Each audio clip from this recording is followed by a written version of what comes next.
What's up, y'all? It's your boy eBay Fight Predictions in the building, and I'm gonna be breaking down Diego Ferreira versus Gregor Gillespie. Great fight, great lightweight bout. I can't wait for it. This is gonna be a dope fight. If we look at the stats, waiting for it to pull up. Man, this is a big jump for Gregor again in the rankings. I think Gregor's not that too far in the rankings in terms of rankings. Or not too high in the rankings. But if I look, he's let me find it. Yeah, Diego Ferreira is number 12 and Gregor is number 14, and taking the number 15 spot, the newly added Donald Cerrone, which is kind of cool to see him back in the rankings, which is interesting. But if we look at the stats, man, Diego Ferreira comes in with a record of 17-3.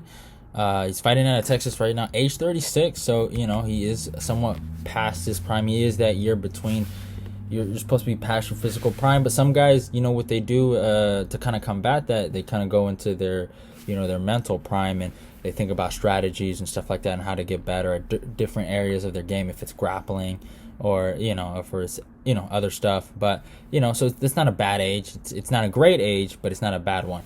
And I got a height of 5'9" and reached a 74. Gregor is 13-1. Fights out of New York, age 34. So Gregor is still in he's in his prime right now. So he's gonna have to make a push right now. He's gonna have to become active. I think that's the only thing that hurts Gregor is his activity. But and he got a height of 5'7" and a reach of 71. So this is interesting. Both guys are coming off losses. Diego is coming off, a really great fight. He didn't do himself any bad favors in his last fight against Beneil Dariush. He went to war with that guy. But in terms of notable wins, he got a win over Anthony Pettis. We saw what Anthony Pettis just did in the PFL. He went out there and disgraced himself and got boxed up. But it is what it is, by Jake Collier. Or Collier, I think that's how you say the guy's name. I keep mixing him up with the heavyweight, but and then he fought Marbek Tisimov. I'm sorry if I'm mispronouncing his name, but that was a good win. And then Kalibayev, Rustamam Kalibayev, that was a good victory. Kyle Nelson, Jared Gordon, good. Olivier Bonmessier, that was a good win. But he does have losses. Dustin Poirier and Beneil Dariush. Only 3 guys have beat him. So it's really, he has a good record. He's a good fighter. And he has a chance to win this fight. But his best win was the Anthony Pettis win. In terms of what it did for him in the rankings, he got shot up really high in the rankings. The way he beat Pettis, put that pressure on him. Even though his striking didn't look too good, he kept the lead leg super high. I guess to avoid, calf kicks or leg kicks or anything, or maybe even body kicks. And he just was able to pressure him with hooks, and his grappling and his wrestling looked really good. And, Pettis, you can say whatever you want about pressure. He's a hard guy to submit, and I haven't seen him submitted a lot. Even guys like Chiesa, I understand this was before Chiesa became a GOAT. It's before Chiesa became the man, the number 1 contender for the strap. You heard it first. But he was cutting weight. But no matter what, Chiesa does have wins over at the time. Al Iaquinta, James Vick. Some notable wins in terms of lightweight at the time. But he was able to really submit guys, and for him to get out of those positions with Chiesa, but when he fought a guy like, Ferreira, it was just lights out. The first round, he got him down, and then the second round, it wasn't even like a rear naked choke. It was more like a neck crank, or more like a crank on the jaw. It was he hurt him really bad, and that was Pettis had to tap after that. And he was victorious, so good on him. And then Gillespie, if we look at notable wins, some wins have aged well for him. Obviously, he has his win over Yancy Medeiros and Vince Pichel. Those 2 wins have aged pretty good. Jordan Rinaldi, that was a decent one. But really, he did beat Sidney Outlaw. Sidney Outlaw is a good fighter right now in Bellator. Sydney's 15-4. I think he's ranked top 5 in the lightweight division for Bellator. I know he just got his ass destroyed by Chandler, but it is what it is. But he is on a win streak. He does have one win. He's not on a win streak, but he did beat Adam Piccolotti. So Sydney Outlaw is a good fighter. I mean, he beat some decent guys. Now he did fight Kevin Lee, and I mean, I saw that kind of coming. I didn't see it like that, but I thought Kevin was gonna beat him. I thought Kevin, I mean, was getting really disrespected, like as if he wasn't in the UFC. He hasn't fought, high level competition. And the thing with Kevin in this matchup, man, he had a chip on his shoulder and he was ready to hurt somebody. And man, he hurt fucking Gregor, and in that fucking MSG Stadium, man, that knockout. In my humble opinion, I had that as knockout of the year.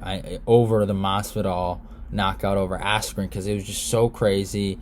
Everyone was doubting Kevin. Well, not everyone. People picked Kevin Lee. A lot of predictors picked Kevin Lee. I'm not going to say that, but the general public were against him. If I look at Topology and I look at who people were going with, I'm positive that Gregor was the favorite. Yeah, 75% went with Gregor Gillespie. That's crazy to me. I get it. He lost bad against Dos Anjos. I mean, that was horrible. And he lost bad against well, he didn't lose bad. That was a back and forth fight with Ali Quinta. But the Dos Anjos one was like the way, dude, you got no gas, my guy. But he went out there and, he did a lot of good things, But Gregor also impressed me in that fight. Even though he lost in dramatic fashion, he impressed me. His jab was poppy. The way he keep his head out of the center line. And the way he would use that slip counter to the right, he was tagging Kevin with some good shots. Kevin left with some marks on his face because of Gregor. Slip, and then he would get the 2 in there. He was jabbing, even though he did have the reach disadvantage by a lot, by the way. Kevin has long arms.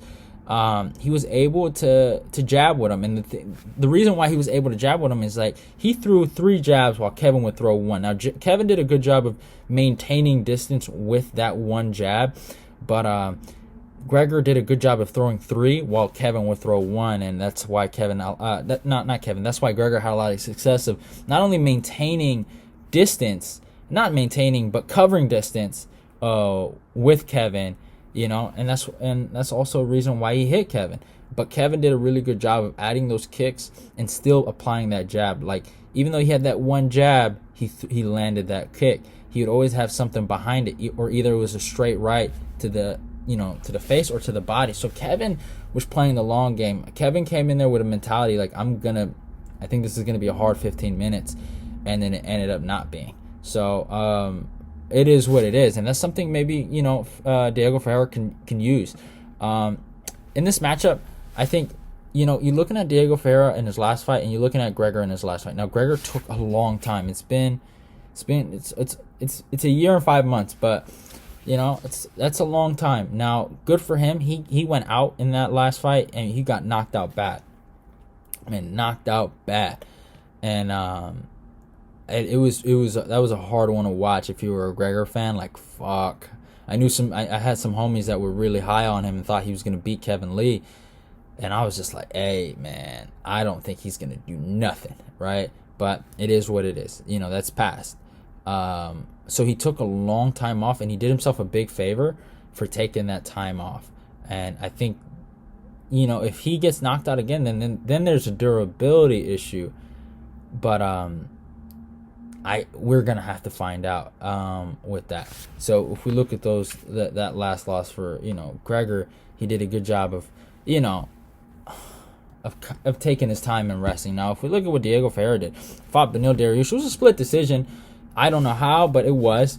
The judges saw it a certain way. He did great in this fight. I will give him one thing. He showed good cardio in the last round. I thought that was the round I gave him. The other 2, I gave it to Benny. And I mean, Beneil showed that there was levels to this game, and he made it very. He said a lot that I'm not going to go 1-on-1 with this guy, and he showed that there was like a lack of willingness to go 1-on-1. But the good thing is that he's coming back. It was 2 months ago, and he wants to fight. And this is a good opponent for him in terms of, this is a guy that hasn't fought in a minute. This is a guy that's coming off, a crazy knockout. And this was the smart decision. This is an accomplished guy. Even though he did lose some hype after he lost to Kevin Lee, there are people that did say this guy is, a fucking problem for Khabib. You beat a guy like this, and if you can beat him by decision, that says something about your wrestling and a lot of things. So in terms of decision making for accepting these fights, I think they both made a great decision in the way they're handling and accepting these fights. But at the same time, here's how I look at it. I'm going to say one way, fucking Diego Ferreira can win. I think Diego Ferreira, he might not have the better boxing, but there is a question about Gregor's, not only his chin, and his wrestling. Now, look at the guys he's been taking down. His wrestling is great. He has, elite college wrestling. Jordan Burroughs is probably the biggest reason why this guy didn't go to the Olympics. But this guy has elite wrestling. Against Yancy Medeiros, man, what makes him really good is not necessarily his takedowns and his control. It's his pace. He puts a pace on guys. He doesn't get tired. You look at some of the workouts he does on his IG. It's fucking inhuman what he's doing on there, right? I think, legitimately, I can see Gregor, he could get caught. He could get caught going for a bad takedown based on, not only is his willingness to go for a lot, and this is a jiu-jitsu guy, so I feel like he's going to have the confidence to take him down. I don't think Kevin was another wrestler, so I think there was also a respect for Kevin's wrestling. But in the matchup with Diego, I could see Gregor overshooting and not setting up his takedowns. Like, he has good. Like, I like how he uses that jab to set up that double leg or that single leg or that high crotch or even a body lock. Right? He does a lot of good things in that area. But the problem is that this is against a different level of competition. Diego Ferreira has been there with elite guys that have held interim titles, guys that are fighting top 5 guys coming up in Beneil Dariush. He's fought against a lot of good guys, former champions, right? I think there could be some slip-ups on Gregor where he could overshoot and get caught with something and obviously that was a big mistake from Diego Ferreira's camp, is that they didn't ever hit anything from the middle. They never threw an uppercut against Beneil Dariush. They never threw a knee. They never tried to, because Beneil was he had some good well-timed takedowns, but he could have easily countered those. And I think he went into jiu-jitsu mode and tried to, he threw his guard up and he tried to get an armbar, or went for an omoplata. He went for a lot of those things, but I feel like with a guy like Gregor Gillespie, Gillespie's not like Beneil Dariush. I will say that he doesn't have his jiu-jitsu. I think he's just a blue belt. I think that's what I checked. So there's also a submission threat. Now, Diego hasn't really shown his bottom game. He's more of a top guy, but he still has it. And we haven't really seen Gregor deal with a submission threat like this. And Diego Ferreira has a real chance of catching Gregor and catching him in a submission, or hurting him and then submitting him. So I feel like that's one way Diego can win. Now, Gregor, here's what I'm going to say. I think Gregor has better boxing than Diego. Now, Diego has a decent body kick, but besides that, he throws a lot of loopy hooks, and he does everything to set up for the takedown and the wrestling. When he didn't have that against Beneil Dariush, he was getting tagged up. Now, he threw some good hooks, and he threw a decent body kick, but that's about it. He got hurt with a knee in the first round to the body, and he went down. I mean, the guy's striking is all to set up his grappling. Gregor's a little different. Gregor likes to box. He likes to scrap. I think he has decent boxing. He has a good jab. He has a good slip counter with his cross. I mean, his boxing is really, really good. I think there's certain things.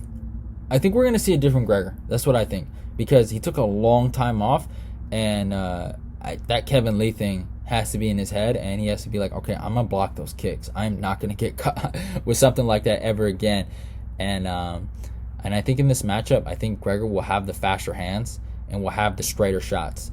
Diego will throw loopy shots. He'll throw a lot of hooks. He'll overhook. And I think Gregor will time and get takedowns and control and get a decision. That is my prediction. I have Gregor Gillespie by decision. I think he has faster hands. He has a better jab. And the thing is, when Diego Ferreira fought Beneil Dariush, I'm positive Diego had the reach advantage. I'm positive. I know it looks like Beneil has longer arms, but I'm positive he had the reach advantage. I really am. Yeah, it was 72 to 74. Yeah, but Beneil had a little bit of... He has longer arms than Gillespie. Gillespie has 71. So I think Gillespie will have to throw more than one jab. He's going to have to throw maybe 3, and get the 2. And he's going to have to use a lot of head movement. Now, Diego should throw through the middle, and he should learn. And for this MMA, they're not losers, That's the thing. So these guys are hard to beat. But I think they're going up against good competition this week, and I think both of their guys are going to lose. I think Gillespie is going to take him down, and I think he's going to he's going to control positions. And I don't think Diego, he might show it in this fight because of Gillespie's maybe inexperience with dealing with it in the octagon. But like I've never seen what his bottom game looks like, and I don't think it's any good. I don't think it's. I'm not going to say it's not any good, but I don't think it's a real threat. You know what I'm saying? I think he's a top guy, and I think if Gillespie can out-wrestle him and kind of break his will, I think he takes it. I got to go with Gregor Gillespie taking this by decision. I think he'll just out-wrestle him. He'll get him tired. Gillespie has an on-God pace. His takedowns aren't the best because they're more like mat returns than anything. He has good mat returns, and he always, he can keep that body lock because Yancy Medeiros was getting up. But I think Gillespie will put a pace on him. I think he'll get Diego Ferreira tired, and I think he wins a decision here. I know that's crazy. Diego Ferreira is a legitimate guy, and I think he's a good dog in this fight. But I think Gillespie, I really do. I rate Gillespie highly in terms of his wrestling accolades, man. This kid's good. This kid's a great wrestler. It's just, can he translate it into MMA? That's going to be the number one question, and I think he can. So hope you guys enjoyed this video. If you're new, subscribe.